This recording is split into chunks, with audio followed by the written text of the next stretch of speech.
This video is Chapter 10, The Roaring Twenties. This is the second video of the series, and again we are looking at Chapter 10, and it is over the Roaring Twenties. So let's make sure we get this right, the Roaring Twenties. Okay, so let us continue with our first slide of this presentation, and I'm going to try to keep it around 20 minutes or so. The first term, number 11, Frances Willard. The first term, Frances Willard, right there. One of the leaders of the temperance movement, and this goes all the way back to the 1840s. The first really well-covered feminist meeting would be the Seneca Falls, which took place in New York in 1848. Since then, there have been a number of attempts by women's groups, and men, of course, are part of this, but primarily women's groups, to create a land, a country where liquor was illegal. Again, that's what temperance means. The temperance movement is an attempt to do away with the purchase of, the consumption of alcohol. In 1879, she was elected to the presidency of the National Women's Temperance Union, and their stated goal, was to end alcohol, production of alcohol, the sale of alcohol, and the consumption of alcohol, which takes us to the 18th Amendment, passed in 1919. It banned the sale of alcoholic beverages. Now, a lot of people will give credit to World War I and the role that women played in World War I, and there is some truth to that. In fact, there's a lot of truth to that. But it's not the only reason. Women's temperance groups have been around for, by 1919, 130, 150 years or so, off and on. The Women's Temperance Union, which is mentioned previously, was a well-known national organization, and it had a large role to play with the 18th Amendment being passed. Now, did the role women play in World War I, their sacrifice, their leaving the home, going to take their husband, their father, their brother's place in the factories or in the fields, did that play a role in it? Yes, it did. Was it the only factor? No, it wasn't. But it was a big factor. Unfortunately, of course, the 18th Amendment was a huge bust. It was horrible. The 21st Amendment repealed the 18th Amendment, and that took place in 1913. So between 1919 and 1933,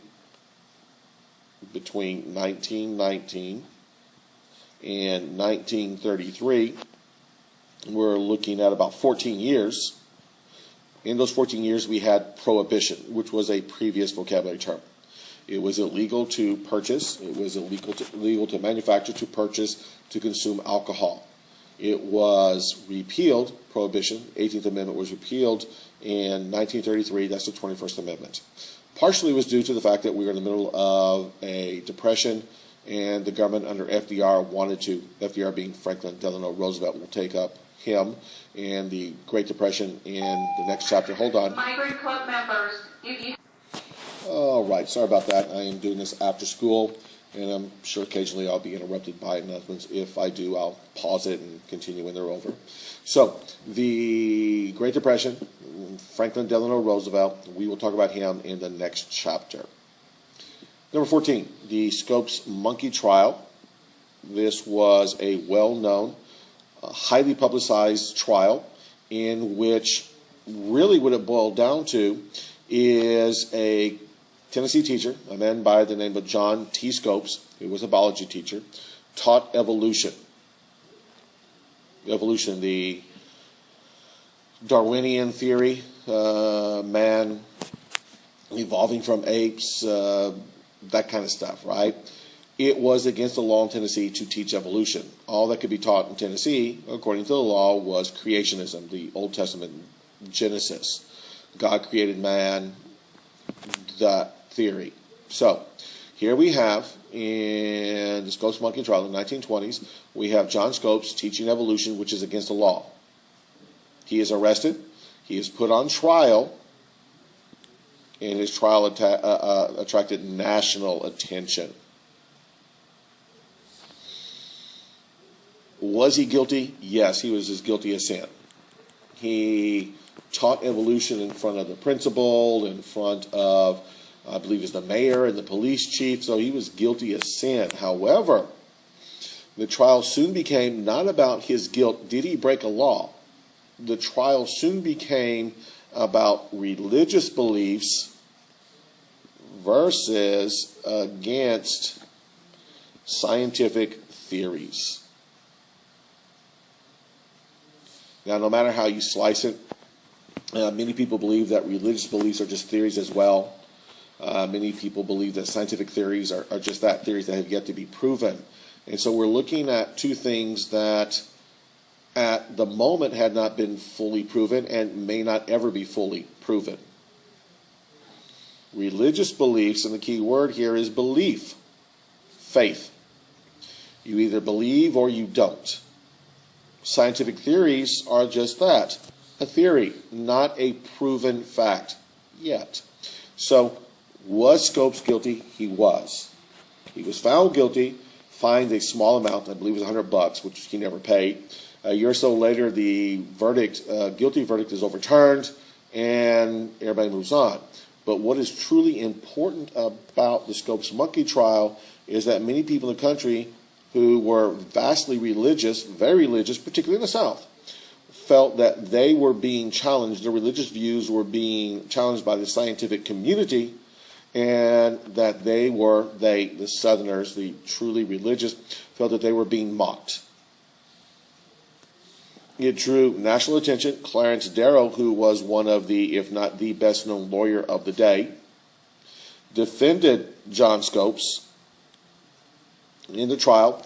William Jennings Bryan, who we have discussed several times previously, ran for president 4 times, lost all 4 times.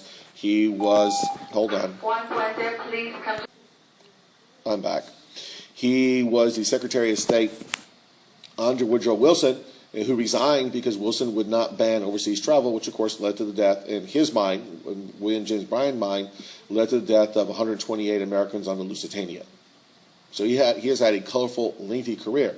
He volunteered his services to act as the prosecutor against John Scopes. So here you had one of the great legal minds of the day, Clarence Darrow, who was at best probably an agnostic. He acknowledged the existence of God, but he did not believe in or worship God as the supreme being. And you had William Jennings Bryan, also a great legal mind, a great speaker, who was one of the leading authorities on the Bible. And so the trial, the Scopes monkey trial, became really religion versus science. Immigration Acts. As a result of the Red Scare, one of our previous vocabulary terms, it was determined that America would attempt to keep out immigrants from Southern and Eastern Europe, those new immigrants we have studied in previous chapters. We would keep them out through the passage of several immigration acts. Those acts were in 1921, 1924, and 1928. It was designed, these laws were designed to limit immigration from countries in Southern Eastern Europe where it was believed that radicals would come from, and therefore, by allowing them to come to America, they would endanger America. They would endanger American freedom. They would endanger our nation physically through attacks like the bombings that A. Palmer Mitchell used as a reason to gather up radicals, which of course led to the creation of the FBI. All right, let us move on to the next slide, number 17 through 21. Eugenics. Oh, God, eugenics. This is kind of a weird little topic. By the way, it's still around today. Pseudoscience. Pseudo means kind of semi-science. A semi-scientific belief that the human race could be improved by breeding. Now, this is a fairly innocuous, benign, unmean definition. It goes further than that, and it believes in eugenics. Not only could you improve the American human race by breeding, but you should wipe out those who are inferior. In fact, there have been a number of people throughout our history who were believers in eugenics. One who's been in the news quite a bit lately, Margaret Sanger, forgive me, Margaret Sanger, was the founder of the Planned Parenthood. Now, of course, is in the news just not too long ago. Now, again, I realize that I am making this video on December 1st of 2015. Just 4 or 5 days ago, there was a shooting at a Planned Parenthood clinic, and that's why I mention it now, because in the news at this time, Planned Parenthood, of course, is one of the leading abortion clinics in the country. They have been credited with upwards of 60 million abortions from 1973, when abortion became legal thanks to the Roe v. Wade Supreme Court decision, to today, upwards of 60 million. Sanger was very outspoken against the black race. She wanted to eradicate the black race through abortion. So what does all this have to do with number 17, eugenics? Well, again, she was a believer in eugenics and how you could improve the human race not only by breeding, but by eliminating those who are less, those who are inferior, in her way of thinking. Number 18, flappers. Flappers is a term used to describe women, young women in their 20s, who cut their hair short, wore short skirts, and I don't know what this means. We're part of the look. Scratch that out, okay? I don't know what that means. I got to figure that out. That doesn't make any sense, so scratch that out. So, flappers were young women who were away from home, possibly for the first time, who were out in the world trying to make a name for themselves, get a job. They cut their hair short. They wore short skirts. They showed more skin than ever before. We are just recently out of the Victorian era. The Victorian era was dominated by, in case of women's fashions, very conservative fashions for women. Women wore their collars up to their chin, wore their sleeves down to their wrist, and wore their skirts down to their ankles. Very little skin was showing except the hands and the face. That's Victorian fashion at the time. And so that period of time was ending as we start the flapper era. So women were wearing their skirts short to their knees or so, which, by the way, was a lot of skin for the day. Women wore blouses, shirts without sleeves, cut their hair short, which, again, was not the style. And so these women were characterized by these short skirts, these short hair. They drank, they smoked in public, they danced in public, which, again, was not a common activity for women, particularly young women who were not married. And so they created a new trend, and we will, if we have not already done so, we will look at some video of flappers, look at some images of flappers to give you a little better idea. Not all women were flappers in the 1920s. Again, it was a certain look, a certain style. And I suppose now that I said that, this kind of makes a little bit of sense if it was a little better written. The short hair and the short skirts were part of the look that the flappers were trying to get across. See, that makes a little bit more sense. Sorry about that. Number 19, Tin Pan Alley. A section of New York City, which was, again, New York is the largest city in America at that time, and it was sort of the center of a lot of things. Wall Street, the banking, the stock market, and a lot of things were happening there in terms of art and literature and music. So Tin Pan Alley was a section of New York, which was the area where songwriting and musical ideas mixed together to form American popular music. So we're looking at new forms of music, the mixture of different types of music to create a totally American style of music. And we'll talk about and listen to some music that came from Tin Pan Alley later on. Number 20, the Great Migration. About 2 million African Americans left the South, headed northward looking for work. Now again, most of these blacks had been working in the fields. Some of them may have been former slaves, or their parents had been slaves. And work in the South in the fields was growing a little bit more scarce. As new techniques were being created, as new inventions made farming less labor intensive, there was not a need for all the workers in the field picking and planting the crops. In addition to that, African Americans, which were vastly overrepresented as field laborers, by the way, working the fields is not a great source of income.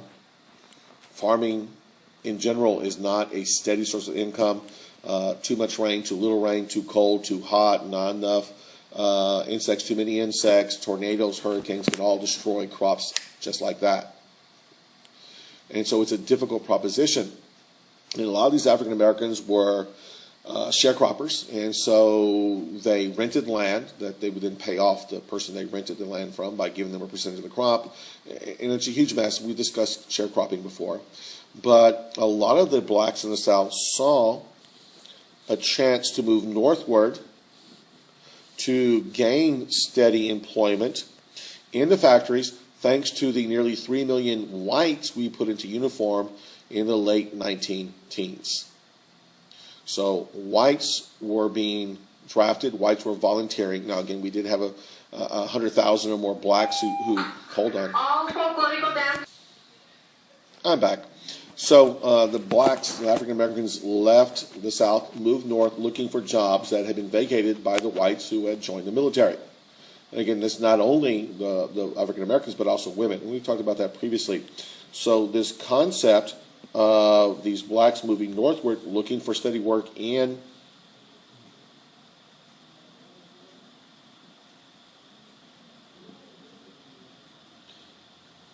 the concept, okay, thought I'd been kicked off, obviously not. The concept of moving north, looking for steady work in the factories appealed to a lot of them, and so they moved northward, which of course caused some other problems, which we'll get to, but overcrowding, for example, in certain cities, lack of labor opportunities, discrimination against them, and we'll talk about some of those problems as we go. Now, one of the things that occurred during this period of time, which was a good thing, was the Harlem Renaissance. Harlem, which is in New York, is a typically all-black section of New York. Again, we've talked about some of the ethnic areas of cities like New York, Chinatown, Little Italy, Germantown, so forth and so on. Harlem was one of them, and it was a typically all-black neighborhood, as it still is to this day. This area, Harlem, became the center of a cultural explosion of music, art, writing, and acting, and again, primarily within the black community. So we're looking at Harlem, the Harlem Renaissance, being an area where music, art, writing, and acting by black musicians, black artists, black painters, black sculptors, black dancers, on and on and on, where that community exploded and people outside the black community started paying attention. Now, this is what's important. When the white community started paying attention to black music, jazz, the blues, it took off. Because again, the white population was so much larger, so much more influential, so much more wealthy. One of the great examples of this was a place in New York City called the Cotton Club. And it was a location where white patrons would go to listen to black musicians, to watch black dancers, to listen to black singers perform. And the Cotton Club was just one. That's in New York City, probably the most famous, but there are others in other cities. So when the white community started paying attention to what was happening within the black community in terms of art, they started becoming more accepted universally, and they started to become better paid. More exposure, more people saw, more people heard, more people knew about them. Okay, what I think we're going to do is we're going to go ahead and stop it at this point. I really wanted to get this slide done, but I do want to keep these videos around 20 minutes or so, and we're pushing 20 minutes right now, so I'm going to go ahead and stop it. So what we just did was finish up the second, okay, we just finished up the second video of the, let me write that, there we go, the second video of the chapter 10 vocabulary. Okay, we'll get to the third one tomorrow. So, chapter 10, the Roaring Twenties. We'll finish, or we'll start. This is over. The second one is over.